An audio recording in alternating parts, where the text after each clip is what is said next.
In this video, I'm going to show you how to activate the 120 Hz refresh rate on your iPhone. First, launch the Settings app on your device. Once you're in the Settings menu, scroll down until you see Accessibility and tap on it.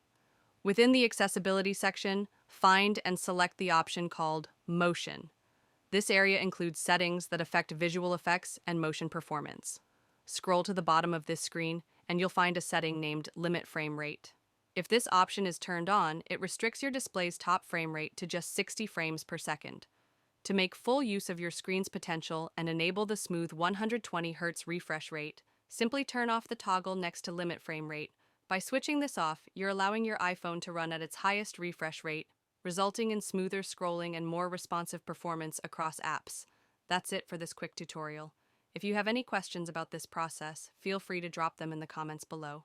And if you found this video helpful, don't forget to give it a thumbs up and subscribe to the channel for more helpful tutorials like this one. Thanks a lot for watching, and have a great day.